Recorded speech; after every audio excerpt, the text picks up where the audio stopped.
Welcome, one and all, to the first top video of 2025. Anna Morales here again. Multiple people in the Thomas fandom complain a lot about the Trackmaster knockoffs. And I can see why, because whoever designed those Trackmaster knockoffs, some of them look tremendous, but others, they fall flat. But for today's top video, I'm gonna go through my top 4 worst Trackmaster knockoff models ever made. Now be aware that I'm not going to include all of these models, since this video focuses on the lowest of the low knockoffs, and these are the worst ones, in my humble opinion. Now without further delay, let's look at these atrocious knockoffs. Number 4, Dennis. There are two quandaries I have with this model of Dennis. First of all, Dennis's side rods are too short. His side rods are supposed to look like this, not this. And second of all, and most elementally, Dennis's wheels are the wrong color. Luckily, they did Dennis again with the correct color of wheels. So that's why Dennis gets the lowest spot on this list, even though his side rods are the same like the last model. Number 3,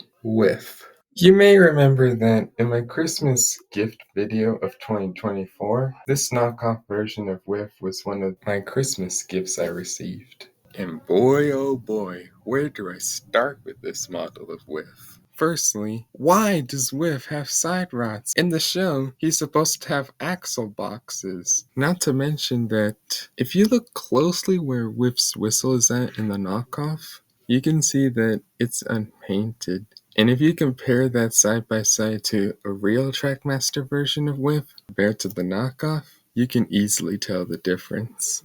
And furthermore, the knockoff version of Whiff, if you look at his face, you can see that his eyes are much bigger than the actual Trackmaster form. To sum it up, this is the most amateurish Trackmaster version of Whiff I've ever seen, but I don't think it's as bad as the All Engines Go version. Nevertheless, I still don't recommend this model. Number 2, Skarloey. Goodness gracious, what did they do to Skarloey? In Skarloey's original Tomy model, he doesn't have any moving side rods compared to most of the other narrow gauge engines. And the red coat of paint that he has, it stands out. But in this model, Skarloey looks pretty chunky. It looks like he gained some weight, which it's kind of funny. And not to mention his side rods. Unlike Whiff, I don't mind this, but what I do mind is how long they are. And just like Edward,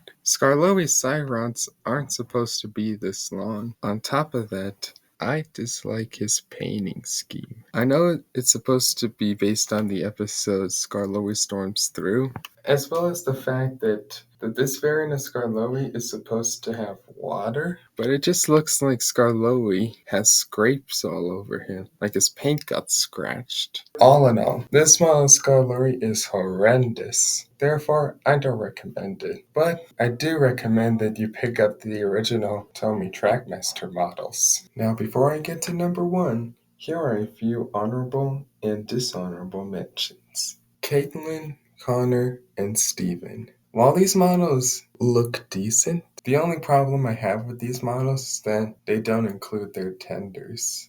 Stanley, while he does like a lot of detail like the stripes on his boiler and the windows on his cab, at the very least, they didn't misshape him, and that's a good thing. Thomas. My only snag with this model is that his eyes are way bigger than they should be, and that's very mystifying. And the number 1 absolute worst Trackmaster knockoff model is Edward. Gee whiz, what did they do to Edward? The two crucial problems I have with this model of Edward is that his eyes are misprinted. It looks like he's cross-eyeing. And most conspicuously, his chassis and his long side rods. Much like Skarloey, his side rods are not like that in the actual show. At the same time, the only positive thing I could say about this model is that his tender looks nice. Nevertheless, this model of Edward still looks atrocious.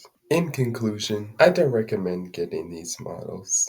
If you want to get better versions of each Trackmaster model, I recommend picking out the Playroute and the original Tomy Trackmaster models. Trust me, they're worth your time and money more than these knockoffs. Well, there you go, my top 4 worst Trackmaster knockoffs. I hope you enjoyed the video. Let me know in the comment section which of these knockoffs are your least favorite. Do you agree with my list, or do you have your own personal preference? Tune in next time where I'll be talking about the best Trackmaster knockoffs. See you in the next video, everybody. Bye bye.